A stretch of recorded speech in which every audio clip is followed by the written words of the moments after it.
नमो यन्ताणं नमो सिद्धाणं नमो आयर्याणं नमो उपज्यायाणं नमो लोये सर्वसामूलं नेसो पञ्चमुक्तारो सर्वपावपणासनो मङ्गलानं सुसौदेहिं त्वं चेतरणेन्द्र च सोचितं कर्म कुरुते कवुस्तुल्यं मनोवृत्ति वासुनाथ प्रियस्व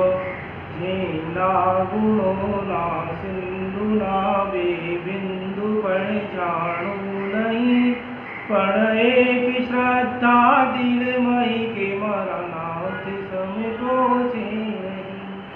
झीना सहारे गुड़ तरिया मूर्ति मुझे निश्चय सही एवं प्रभु हरिहंत ने पंचांगी भावे मारा प्रभु आदिनाथ ने पंचांगी भावे पुण्यशाली आत्माओं, वर्तमान समय के अंदर सभी की भावना रहती है धर्म आराधना गुरु भगवंत की निष्ठा के अंदर करें, परमात्मा की पूजा भक्ति उपासना करें, करोड़ पुरुष के महापर्व चल रहे हैं। लेकिन कुछ समय प्रतिकूलता होने के कारण, जिसके अंदर कोरोना जैसे महामारी का प्रकोप होने के कारण सभी को अपनी अपनी आराधना अपने अपने स्थान पर रहकर करने का समय आया है। ये भी उत्तम समय है कि आज तक अपन ने जो धर्म आराधना गुरु भगवंतों से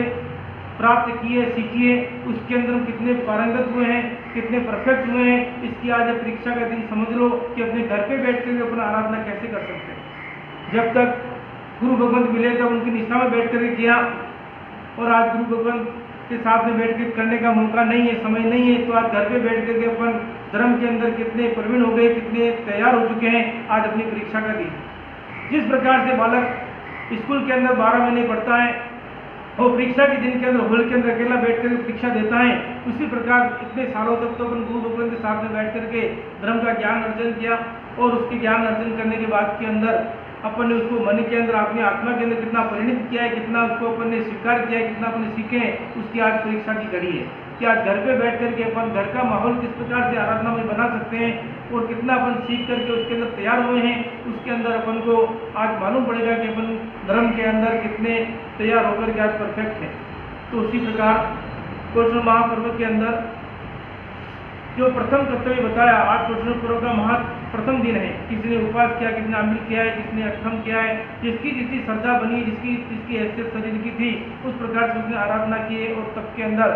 तपस्या के अंदर जो कुछ भी पचकान वगैरह है वो उन्होंने लिए हैं। तो अपन भी घर पर बैठ करके अपना संपूर्ण परिवार जिस प्रकार मंदिर जी के अंदर अपन भगवान की इस प्रकार ही पूजा करते हैं, आराधना करते हैं, चैतन्य करते हैं, अपने घर के ऊपर भगवान की तस्वीर हो, मूर्ति हो, जो कुछ भी हो, उसको टेबल के ऊपर बिठा कर सजा धजा करके बिठा करके उनकी प्रदक्षिणा करनी, चैतन्य करना, इस प्रकार पूजा वो भी करना। आप ये नहीं समझना है कि अपन मंदिर में गए तो लाभ मिलेगा, लेकिन आज मंदिर का जाने का समय नहीं है, घर पे बैठ के करने की आराधना है। परमात्मा तो भाव के भूखे हैं, जहाँ से भावना के द्वारा परमात्मा को आपने भज लिया, स्तुना कर ली, भक्ति कर ली, उनकी उपासना कर ली, सेवा कर ली, पूजा कर ली, तो वहीं से भी स्वीकार है। क्योंकि परमात्मा तो केवल ज्ञान के धारक है, वो सृष्टि के सभी जीव प्राणी मात्र को सभी जगह देख पाते हैं। तो आप हम जहाँ पे भी बैठे हैं, जहाँ भी उनकी आराधना कर रहे हैं, उपासना कर रहे हैं, झाप कर रहे हैं, तप कर रहे हैं, वो सब वहाँ बैठे बैठे देख रहे हैं। आज घर पे बैठकर भी जो अपन मंदिर के भाव के मंदिर में आकर जिन भावना के साथ परमात्मा की भक्ति कर रहे हैं, वो घर पे बैठकर भी अगर अपन कर रहे हैं तो भी अपन को वही लाभ मिलेगा जो लाभ अपन को परमात्मा के मंदिर के अंदर बैठ करके मिलता है। तो घर के अंदर बैठ कर भी अपन सामायिक है, पट्टी कमाने, पूजा है, पोषद है, जो भी अनुकूलता बैठ जाती, जो भी अपन सीखे, जो भी अपने ज्ञान की प्राप्ति करिए धर्म के विषय को लेकर के, वो धर्म आराधना घर पे बैठ के वैसे की वैसे आपको कर लेनी है। वो संपूर्ण लाभ आपको ऐसा नहीं कि कोरोना वायरस हो गया, उपासना बंद हो गया, मंदिर बंद हो गया, आना जाना नहीं है, तो इस स्थिति के अंदर अपन कुछ भी नहीं करें, ऐसा कुछ नहीं। धर्म आराधना बंद नहीं हुई है, लेकिन परिस्थिति को देख करके स्थान परिवर्तन हुआ है। पहले उपासना में करते थे, मंदिर में करते थे, आज वो स्थान समय नहीं है अपने पास के अंदर, तो कम से कम अपन घर पे बैठ करके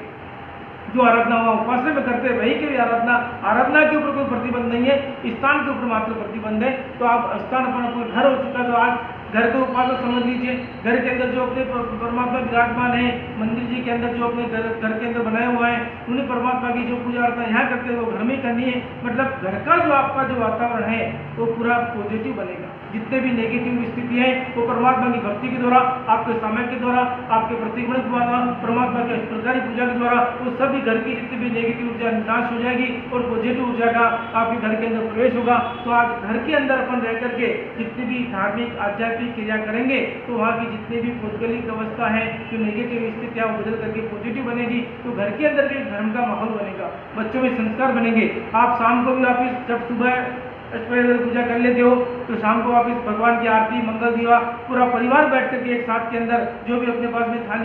थाली बजा करके, ताली बजा करके, जैसा भी अपन को अनुकूल आए उस प्रकार से परमात्मा की शाम को भी इस प्रकार जो पंच दीवा है करके और मंगल दीवा है वो करके, मंगल दीवा आरती भी संपूर्ण परिवार इकट्ठे होकर के अपन घर घर में करनी चाहिए, लेकिन अपन करते नहीं है। लेकिन आज करने का मौका आया है तो संपूर्ण घर के परिवार के लोग इकट्ठे होकर प्रतिक्रमण जी के पहले ये भगवान की आरती, मंगल दीवा करके फिर प्रतिक्रमण के अंदर आप लोगों को तो इस प्रकार पर्युषण पर्व की जो आराधना है तो आराधना आपको करनी है। ऐसा नहीं कि भाई नहीं है, कुछ नहीं है तो कुछ भी नहीं, ऐसा नहीं। जो भी आराधना है, जो भी सीखे, जो भी करते हैं उसके अंदर करना है। आज पर्युषण पर्व का प्रथम दिवस है और गणतंत्र दिवस भी है 15 अगस्त करके, तो सभी प्रकार से माहौल एक यह भी बना हुआ है, लेकिन समय की अनुकूलता से इकट्ठे होकर के अपन नहीं कर सकते हैं। तो 5 कर्तव्य अपन को प्रथम दिवस के अंदर परमात्मा के द्वारा बताए गए हैं कि अपन को प्रथम दिवस जो 5 कर्तव्य है पर्युषण के प्रथम दिन के अंदर आता है हमारी परिवर्तन। पहला कर्तव्य जो श्रावक जीवन का होता है, हमारी परिवर्तन। हमारी मतलब मारी मतलब मारना, हमारी मतलब रक्षा करना, नहीं मारना। तो मतलब जितने भी जीव हैं, जीव हिंसा होती है, उन सभी स्थानों से अपन को दूर रहना है, किसी भी जीवों की हिंसा नहीं हो जाए, इसलिए अपन लीलोत्री का भी त्याग करते हैं। दूसरी नाने धोने का भी अगर कोशिश ले रहे हैं तो नाने धोने का भी अपन त्याग करते हैं। इसी प्रकार से जहाँ जहाँ भी पाप का स्थान अपन को लगता है, किसी जीव को पीड़ा नहीं पहुँचाना है, सभी जीवों की रक्षा करना है, दया करना है, दान करना है। जो अबोल जीव है उनको भी अपन जो घास चारा वगैरह दे करके अपन उनको भी पालन पोषण जो होता है वो करना है। इस प्रकार हमारी परिवर्तन सभी जीवों के ऊपर अपन दया का भाव रखना है, चाहे छोटा जीव हो, बड़ा जीव हो, पंचेंद्रिय, एकेंद्रिय, बेंद्रिय, तेंद्रिय, चौंद्रिय, पंचेंद्रिय, कोई भी जीव है। जिस प्रकार से चंपा श्राविका ने 6 महीने के उपवास करके अकबर राजा को प्रभावित किया और अकबर राजा उसके तप से प्रभावित होकर के, जैन धर्म के तप धर्म से प्रभावित होकर के उसने जिस प्रकार से अपने राज्य के अंदर पर्युषण पर्व के 8 दिनों तक किसी भी जीवों को नहीं मारना, ऊचड़ खाने, कतल खाने बंद रखना, किसी जीवों की हिंसा नहीं, ऐसा प्रमाण किया। इसी प्रकार अपने जीवन के अंदर भी हमारी परिवर्तन के अंतर्गत किसी जीव को अपन छुड़ा सकते हैं। कोई जीव बीमार हो गए तो उसकी ट्रीटमेंट करा सकते हैं, भोजन वगैरह उसकी व्यवस्था नहीं तो उसको घास चारा वगैरह डाल करके उनकी व्यवस्था कर सकते हैं। तो इस प्रकार जो भी अपन से पालन कर सकते हैं उसके द्वारा जीव दया की आराधना अपन को अवश्य में करना चाहिए। इसके बाद के अंदर आता है साधर्मिक कर्तव्य, साधर्मिक वात्सल्य। दूसरा पॉइंट, जीवों की तो अपन ने दया कर ली, उनको जो भी अपन से बना उनको दिया किया और उनकी सेवा कर ली। अब साधर्मिक वात्सल्य, साधर्मिक किसको कहते हैं? जो समान धर्मी, अपने ही धर्म को पालने वाला साधर्मिक कहलाता है। फिर इसके ऊपर जैन का कोई सिक्का लगा हुआ नहीं है कि जैन व्यक्ति साधर्मिक होगा। जो भी परमात्मा की आज्ञा को धारण करता है, मानता है, परमात्मा की पूजा करता है, उनकी आज्ञा को अपने जीवन के अपनाता है, वह साधर्मिक कहलाता है। कोई जैन ही साधर्मिक है ऐसी कोई बात नहीं है। तो ऐसे साधर्मिक जो समान धर्म वाले, समान धर्म की आराधना करने वाले, जिस धर्म को, जिन परमात्मा आज्ञा को अपन मानते हैं उसी परमात्मा की आज्ञा को, धर्म को अगर सामने वाला मानता है, करता है तो साधर्मिक कहलाता है। ऐसा साधर्मिक अगर किसी भी प्रकार से धर्म के बाबत के अंदर वीक है, आर्थिक बाबत के अंदर वीक है या और भी किसी शारीरिक बाबत के अंदर वीक है तो उसकी अपन को सहायता करनी है और उसको सहायता करके उसको सद्धर करना। अपना साधर्मिक बिछड़ा हुआ या बिचारा नहीं होना चाहिए, वो भी सद्धर होना चाहिए। तो इस प्रकार से साधर्मिक भक्ति, ये दवा दारू की आवश्यकता हो, किसी प्रकार कपड़े की आवश्यकता हो, धार्मिक उपकरणों की आवश्यकता हो या किसी प्रकार से उसको पीड़ा हो, दुख हो, तो परेशान हो रहा हो तो उसकी सहायता करके साधर्मिक भक्ति का अवश्य अपन को लाभ लेना चाहिए। जिस प्रकार से